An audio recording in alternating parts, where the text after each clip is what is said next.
I knew something was wrong before I even saw it. The sound was off, too sharp. The kind of door slam you don't hear unless someone wants it to echo. Not a wind slam. Not an accident. Intentional. Loud enough to carry from the laundry room in the basement all the way to where I was standing in the kitchen, holding my mug like it was the last solid thing in my life. That door never slammed. It was one of those slow-closing ones that hissed shut on a spring hinge. You had to fight it to make it slam like that. So I went downstairs, and that's when I saw it. Leah's wedding ring, placed, not tossed, right on top of the washing machine lid. Not hidden. Not slipped into a drawer or left on a bathroom counter like she forgot. This was deliberate. No note. No explanation. Just that band of gold sitting like a verdict, quiet and final. It wasn't just the ring. It was the absence of everything else. No laundry running. No gym bag in the corner. No trace of her rushing out in a storm of emotion. Just the ring. Like punctuation at the end of a sentence I hadn't realized she was writing. I didn't touch it.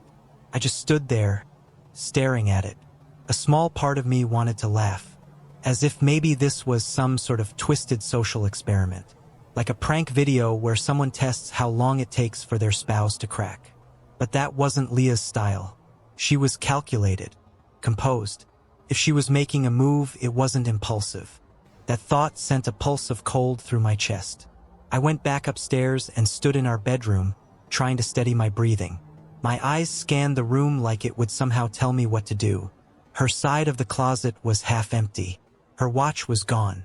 The necklace I gave her for our 5th anniversary. The one she used to wear to sleep even though it wasn't comfortable, gone. She hadn't left the house like someone storming off. She left like someone escaping a fire drill they'd rehearsed in their head 100 times. I opened her gym bag because at that point I knew. I just didn't know what I was about to find. It was mostly the usual protein bar wrappers, dry shampoo, earbuds, a partially crushed banana at the bottom of one of the side compartments. But then I saw it. Slipped into the front mesh pouch. A hotel keycard. Plain white.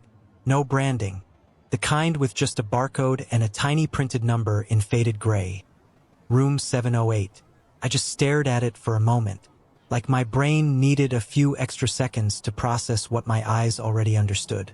Not our hotel. Not a couple's getaway. Not something we planned together. Not anything for us.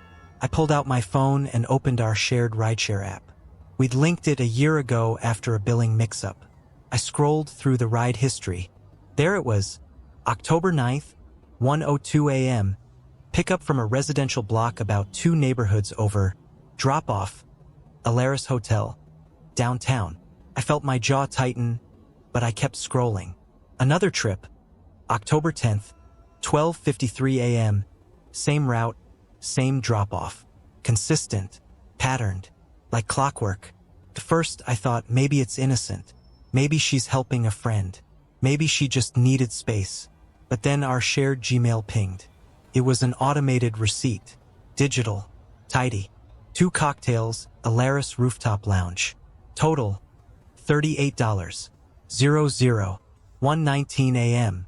I sat down on the edge of our bed and stared at the screen, as if maybe the numbers would shift, or maybe I'd wake up and it'd all disappear. But nothing changed. The ride, the key card, the drinks, all quietly confirming a version of my life that I didn't even know I was living in. That would have been enough for most people, but not for Leah. While I sat there in that silence, she was already broadcasting her version of events. I got the alert on my phone because we still followed each other, still followed even after everything. She posted a story to close friends only. I was excluded, of course, but not everyone was smart enough to hide it from me. My buddy Drew sent a screenshot, followed by a question mark. The post was a boomerang. Leah holding a glass of wine, clinking it against 2 others. You couldn't see their faces, just manicured hands, and a glittery divorce party broken heart bottle with popping cork banner behind them.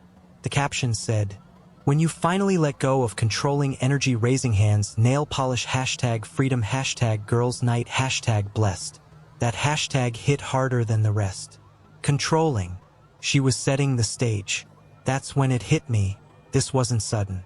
It was a campaign. Quiet PR rollout. She'd started planting it months ago, telling friends I was obsessive with finances, that I didn't support her career pivots, that I tracked her location. We both had find my friends.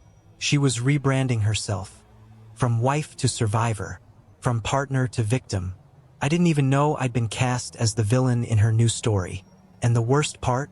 She was good at it. People believed her. Why wouldn't they? She was charming, articulate, emotionally intelligent in that soft power kind of way. The kind of person who could cry without her mascara smudging. I scrolled through her feed, now fully public. Her bio had changed, no wife, no ring emoji, just reclaiming my life, dizzy, spiritual, creative. PM me for collab sparkles, hashtag healing is messy. I laughed. I actually laughed out loud. Collabs? She was monetizing her midlife betrayal. A minute later, I checked her Venmo because at this point, what was I not going to look at? Recent activity. Leah paid Kendra wineglass. Drinks and freedom. Leah paid Tasha nail polish. Room split and ice. Leah paid Nico. You're my rock. You don't call someone your rock after a girl's night unless they're the reason you're standing. It felt like she had been planning this longer than I'd even known something was wrong. I sat there for a long time that night, the kind of long where the coffee you poured hours earlier goes cold. But you drink it anyway because you can't move. I wasn't crying. I wasn't breaking things. I was just still, like the moment before an earthquake. There's a strange clarity that comes when the floor falls out from under you. Your senses go sharp.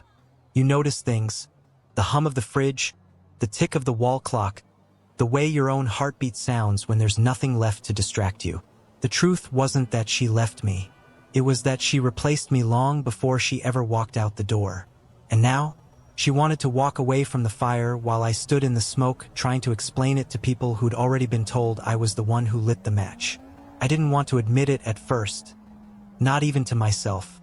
But standing there, watching the narrative unfold around me like a pre-scripted drama, I realized something painful. I had ignored the signs. Not just recently, for months, maybe longer. The first real one came back in July.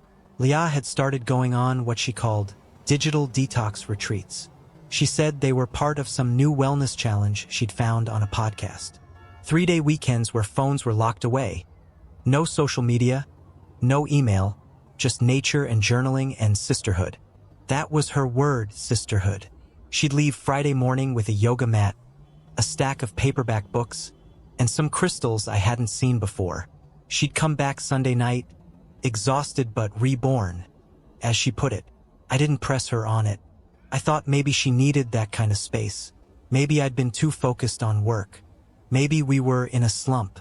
Who isn't 10 years into marriage? But one night, when she fell asleep early, I went into the guest bathroom to grab Tylenol and noticed a towel hung awkwardly over her toiletries bag. Underneath it was a mini bottle of hotel shampoo, the kind they give you at boutique places. Not a retreat center, not a cabin in the woods. It was rose-scented, from Ilaris, same as the key card. Still, I let it go, told myself I was being paranoid. Then came Blake. Blake was a coworker of hers, finance like her. She'd brought him up in passing a few times. At first, it was normal annoyance at his mansplaining. Her words. Then it became banter. She'd quote his jokes over dinner. She knew his birthday. Then she forgot to mention she'd been staying late with him to prep for a Q3 restructure. When I asked, she said it was nothing, just grind season. I believed her. Then she stopped sharing her location. Not abruptly. It wasn't like she disabled it one night and dared me to say something. No, it was subtle. An update that broke the sync. She said she switched phones. She said she reset her settings. She said she didn't realize it was off. But it stayed off. For months. I remember asking her to turn it back on. Said it made me feel better, especially when she was out late or traveling. She looked at me like I just accused her of something. Are you tracking me now? She said, almost laughing. That's not healthy, babe. And just like that, I was the problem. Then the second phone appeared. It wasn't hidden, not really. But it wasn't discussed either. I saw it once, sticking out of her tote bag when she was getting ready for a client mixer. I asked her casually what it was for. "Oh," she said like it was obvious. "Work's got me on 2 numbers now. Too many contacts to juggle. You know how it is." Except I didn't. She never left it lying around. Never plugged it in where I could see. It was always charged, always buried in her bag or on silent under her pillow. The next thing I noticed was the money. We shared everything: bank accounts, credit cards, investments. That was always our thing. But then I stopped getting alerts from the bank. The ones that came via SMS for high-value purchases or overdraft warnings. They used to go to both of us. I checked the settings. Her number was now the primary contact. I asked her about it, pretending to be lighthearted. "Oh, they probably updated the preferences after my last call with customer service," she said. "It's fine, I still get them. You trust me, right?" And again, just like that, it became about trust. As if asking to be included in the alerts we'd always received meant I was insecure. Then came the wellness centers. She started booking spa treatments, which wasn't unusual. Leah always loved self-care. But the appointments were oddly specific: weekends only, early afternoon, never repeat locations. Sometimes in different cities. Always under $200. Always paid in full, never deposits. I started recognizing a pattern. They were on the same weekends as the retreats. One afternoon, when she was supposedly at a sound bath event, I called the number from the appointment receipt. A front desk picked up. Not a spa. It was a short-term rental front. Like Airbnb, but for premium, discreet stays. The woman on the phone said, "Oh, yes. Lily Tisdale's booking is confirmed. She checked in yesterday." Lily Tisdale. That was the alias. When Leah returned home that night, I noticed she'd posted a black and white selfie from a park trail. The caption read, "Offline weekend equals clarity. Evergreen tree dizzy back to the grind. Hashtag clear mind, hashtag nature heals." But her eyes looked tired. And the necklace she was wearing in the photo? I'd never seen it before. The next morning, 1:18 a.m. I couldn't sleep. I rolled over and saw the glow of her phone across the room. I reached for mine. Out of instinct, I checked her Instagram. She had changed her last name. Back to her maiden name. No announcement. No caption. Just a quiet shift. At 8:02 a.m. she posted to her story, "Girls' night tonight, woman dancing time to celebrate endings and beginnings, nail polish, broken heart, wine glass, hashtag divorce, party, hashtag cheers." The thing that struck me wasn't just the timing. It was the certainty, the formatting, the emoji selection. She planned that post, drafted it, saved it, released it like a press release, like she was launching a brand, and everyone bought it. Within hours, our mutual friends were DMing me awkward condolences. "Hope you're doing okay, man. Didn't see this coming. If you need anything, we're here." I didn't respond to any of them, because I wasn't ready to explain what I wasn't even allowed to know. But the next moment, the one that changed everything, was a phone call I didn't expect. It was her sister, Nora. Nora, who never got involved in anything. Who traveled for work so much she practically lived out of a suitcase. We weren't close, but we'd always been civil, professional. She called from an airport, her voice low and fast. "Mark," she said, "I know something's off. I wasn't supposed to come home this weekend, but I'm changing my flight. I'll be at the wine bar tonight. The one Leah's at. Don't tell her." "What's going on?" I asked. "Just meet me there," she said. "There's something you need to see." I parked across the street from the wine bar at exactly 7:03 p.m. Nora hadn't responded to my last text. Just a read receipt and nothing else. I didn't blame her. If what I suspected was even half true, she was stepping into a minefield. Leah could be ruthless when it suited her, and subtle in ways most people wouldn't even catch. The bar itself was one of those sleek, exposed brick spots downtown where everyone seemed to speak in curated laughter. I sat in the car for a while, just watching through the front windows. Inside, a group of women clinked glasses under a helium balloon arch that spelled out, "Free at last." There she was, Leah, front and center in a white jumpsuit, glass of champagne in hand, laughing like her life was finally real now that I'd been cropped out of the photo. Every part of her looked rehearsed. The outfit, the pose, even the way she tossed her head back like the punchline of life was just too much to handle. I wanted to leave. I didn't want to see her living this rebrand of herself like the past decade had been some aesthetic inconvenience. But then I saw Nora. She stepped through the bar's side entrance in black slacks, a blazer, and a carry-on bag slung over one shoulder. She didn't even glance at Leah. She walked straight across the street and opened my passenger door. "Drive," she said. I didn't ask questions. We pulled into a parking garage a few blocks down. She waited until the engine was off before she reached into her bag and handed me something. It was a red folder, plain but thick. Inside were pages of screenshots, timestamps, and images. Dozens of them. Some printed from messaging apps, others cropped from hotel reservation sites, a few enlarged receipts I instantly recognized as coming from our joint card. The names on the bookings weren't Leah Carter. They were under Lily Tisdale. And the man she was meeting? Not Blake. Not some mysterious girls' trip contact. It was someone else entirely. His name was Trent Russo, fitness trainer. Goes by Iron Peak on socials. Private account, barely 300 followers. But Nora had screenshots, posts tagged in Sedona, check-ins at boutique wellness spas, photos that just happened to line up perfectly with Leah's detox weekends. One photo in particular made my chest cave in.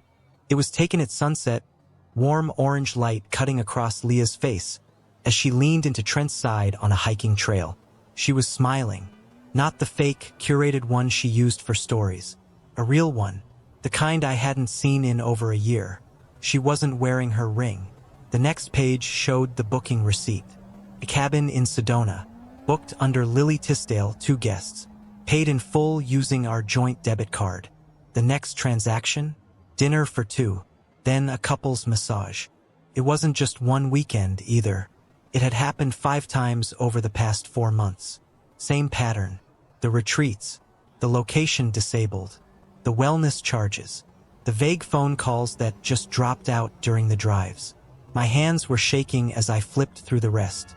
Pages and pages of quiet betrayal. How did you get this?" I finally asked. "I've been tracking it for 3 weeks, Nora said. "Leah thought I was still in Dubai. I wasn't." She pulled out her phone and tapped something. Airdropped folder names popped up /Trent_chatlogs /Lily_receipts /joint card_overlap /. "You're not the first one," she added. I looked at her. "What do you mean?" Nora didn't blink. She pulled out a flash drive next. "There's a pattern," she said. "I didn't realize it until it started happening again. To you, the same setup, same types of messages, same cold detachment. She did it to me too." I froze. "To you?" Nora nodded. 4 years ago, I was engaged. You remember Noah Price? Of course I did. Software engineer, soft-spoken, solid guy. They'd been planning a wedding in Colorado. Then, out of nowhere, it fell apart. Nora never explained why. "She tanked it," Nora said flatly. "Planted seeds. Fed him things I supposedly said. Reframed everything. All while having these quiet side conversations with people I trusted. Took me 2 years to realize it wasn't just stress. It was strategic." She took a breath, leaned forward. "Leah doesn't just cheat. She restructures. She takes herself out of the narrative and writes a new one. She creates exit ramps months in advance. And by the time it's over, you're the unstable one. The problem, the reason she had to go." I stared down at the folder again, the paper trembling in my grip, the hotel receipts, the text to Trent, "Miss you already," face blowing a kiss, and "same room next time?" Every one of them was a nail in the coffin of our marriage. But it wasn't just the cheating. It was the way she smiled while burning everything behind her. "I tried to warn you," Nora said, her voice quieter now. "I really did, but I knew she'd find a way to spin it." "She told people I was controlling," I said bitterly, "that I tracked her, monitored her spending, that I was jealous of her job." She told Noah that I resented his success, that I sabotaged his startup meetings out of spite. Silence stretched between us, thick with the weight of too many rewritten histories. Nora opened her phone again and pulled up a photo. She met Trent at a fitness challenge, she said. Same one she tried to get me to join last year. The photo showed Leah at the edge of a boxing ring, sweat-soaked and smiling, her hand high-fiving Trent's. It was cropped on her page. But here, the full image told the truth. They weren't just trainer and client. They were in sync. I closed the folder slowly, and for the first time I wasn't just hurt.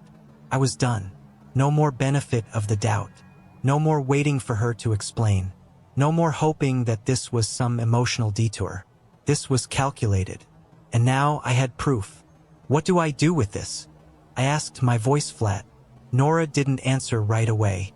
She pulled out a second folder, this one smaller, but with one document paperclipped on top. It was a file marked, Mark, Asset Map. Beneath it were spreadsheets, columns of notes, Roth IRA, partial claim possible, vehicle equity, trade-in leverage, house appraisal 2022 versus 2024, stretch to Q3 exit clean. There was even a line item for emotional fatigue, public sympathy window 2 weeks. What the hell is this? I asked. A draft, Nora said grimly. She was prepping her exit. You were a spreadsheet. I sat back in the driver's seat, folder clutched in my lap. That's when Nora handed me a key. What's this? It opens a box downtown, she said. I'll take you there tomorrow, but you're going to want a lawyer before we open it. Why? She looked at me serious. Because she wasn't just planning to leave. She was planning to take everything with her. The next morning we met just before 10 a.m. at a tiny cafe near the historic district. Nora had already ordered 2 black coffees and handed me a croissant I didn't ask for. It was still warm. You'll need energy, she said. Couldn't eat. I couldn't really think either. My hands were still shaking from the night before, and the red folder sat in my passenger seat like it was radioactive. But I trusted her. Nora had no reason to protect Leah anymore, and every reason to stop what was coming next. We walked across the street to a brick building with no sign, just a silver placard that said Metropolitan Trust Company.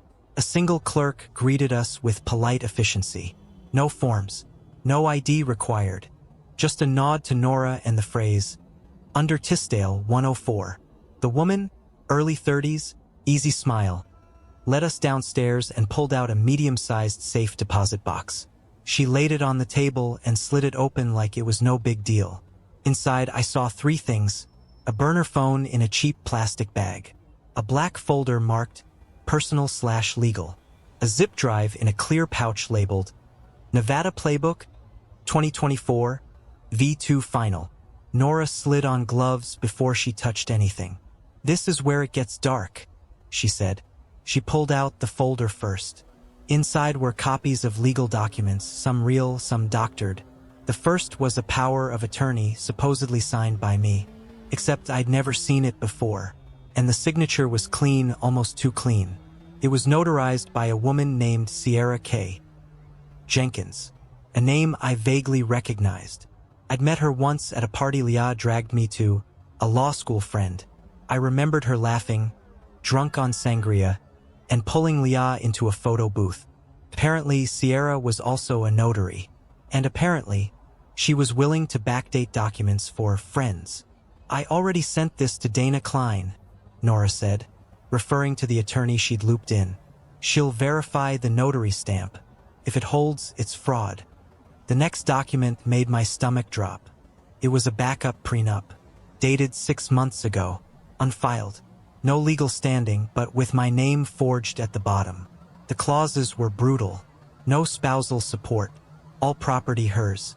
Complete asset protection for Lily Tisdale, DBA Carter Holdings LLC.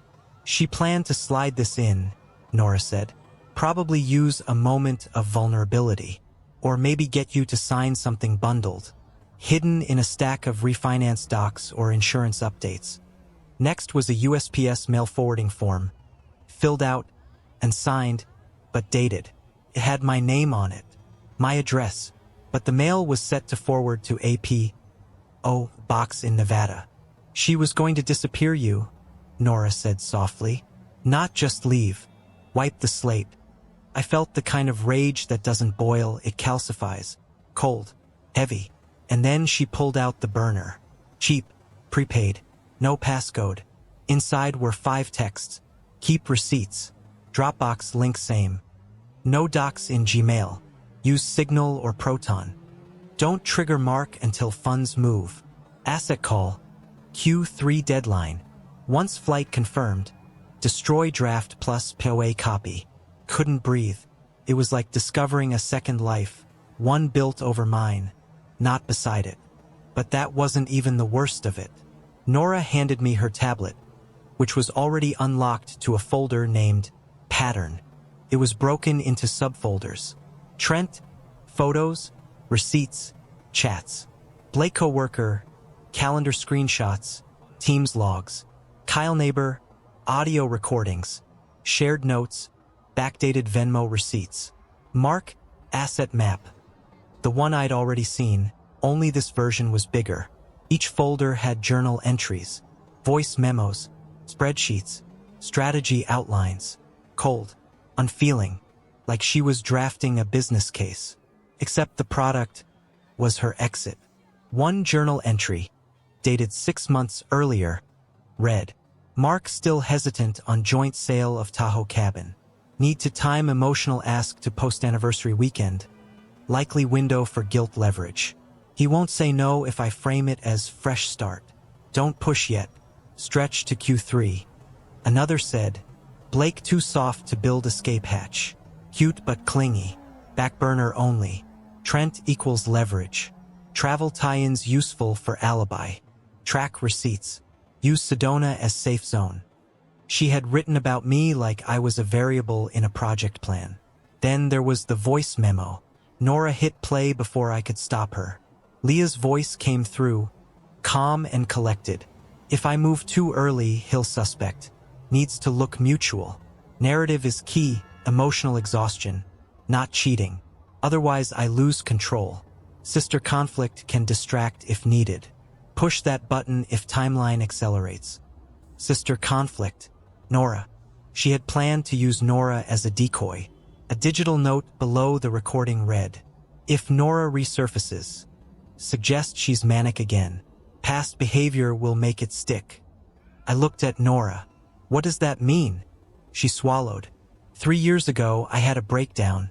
After Noah, Leah made sure everyone knew. Said I was unstable. Hinted at medication issues. I remembered now. People had whispered. Said Nora was erratic. Cold. Too intense for long-term love. All the things Leah planted. It had all been prep work. Like a gardener pruning the narrative before the harvest. And I was next. I scrolled deeper into the Mark folder. There were dozens of line items. My salary. My insurance policy. My parents' estate projections. Notes on how I handled pressure. When I lost my temper. How I respond to guilt versus blame. A table titled Triggers/Levers had a color-coded breakdown of my emotional responses. Yellow, financial fear, deflects to practicality mode. Red, shame shuts down, isolates. Green, praise plus progress framing equals high compliance. Gray, mother equals boundary override. Use only once. She'd gamified me, tracked my inputs, mapped my reactions. Built a decision tree, and I had no idea. This isn't a marriage, I whispered. No, Nora said. It's an extraction. I leaned back in the chair, vision swimming. I couldn't even feel my fingertips. Just static. Like my body couldn't keep up with what I'd seen. She always said I was the safe one, I said. Stable. Dependable. Because stability is predictable, Nora replied. And predictability makes people easier to steer. I stared at the burner phone again. She would have done it, I said, almost to myself. She would have just walked away, let the world think I drove her out. Nora nodded. And she would have had receipts. We sat in silence for a long time after that. No more revelations. No more folders. Just the weight of knowing the person I'd built a life with had also built a way out. Piece by piece, while I made dinner and fixed the sink and asked how her day went. And the thing that hit hardest wasn't the affair. It was realizing that nothing had been random. The fights, the retreats, the bank alert switches, the new gym, the separate phone, the staged story posts, the gaslighting, even the girls' night with the divorce party banner. Every bit of it was a campaign rollout. I wasn't in a failing marriage. I was in a hostile merger. The next morning, I met Nora again. This time at the edge of a strip mall in a part of town I hadn't been to in years. We stood outside a branch of First Charter Trust, a squat brick building with mirrored windows and a flickering open sign that didn't inspire much confidence. "This is where she hid it?" I asked, still skeptical. Nora nodded. She counted on everyone thinking this place was too unimportant. It's clever in a sick way. She walked me to the front desk, where a clerk, mid-30s, polite, vaguely bored, greeted her like an old friend. "Back so soon?" he asked, grinning. "Need something out of 144? She smiled politely.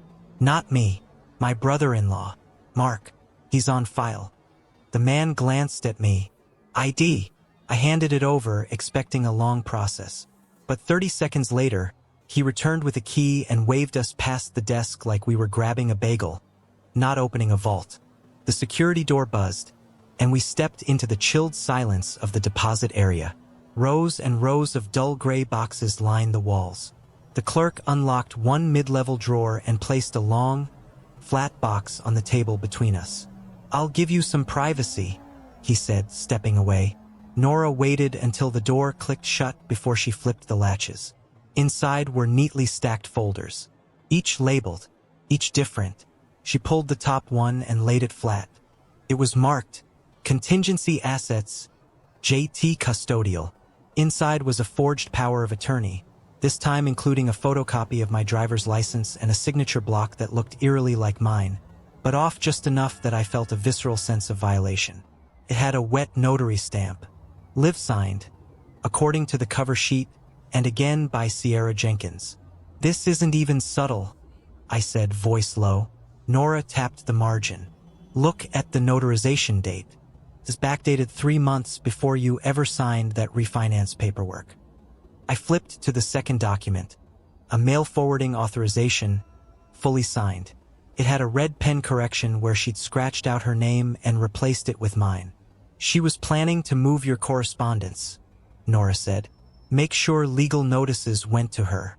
IRS, banks, anything important. You wouldn't even know what was missing." A printed checklist followed. Confirm forwarding form processed. Verify mailbox lease through Q2. Finalize account deletions, joint logins. Use Gmail aliases to ghost redirect. "She didn't want to just leave," I muttered. "She wanted to erase me first." The next folder was thinner, but somehow heavier. It was titled, Nevada Playbook, 2024. It wasn't a figure of speech. It was an actual playbook. Dozens of typed pages. Color-coded tabs. I flipped through the opening index. Phase 1. Disengage without alarm. Q2. Phase 2. Establish conflict narrative. Q3. Phase 3. Strategic isolation/reputational shift. Phase 4. Clean asset exit, low friction. Phase 5. Identity pivot. Fallback. Eden Fowler. "Eden Fowler?" I read aloud. Nora leaned in. She was already building a new identity.